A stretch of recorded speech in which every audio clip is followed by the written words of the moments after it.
ஒன்ல இருந்து என் கூடவே நின்னது என்னோட ரசிகர்கள்.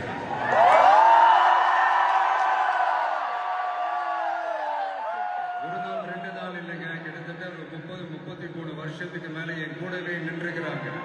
அதனாலதான் நான் என்ன டிசைட் பண்ணேன்னா அடுத்த 30-33 வருஷத்துக்கு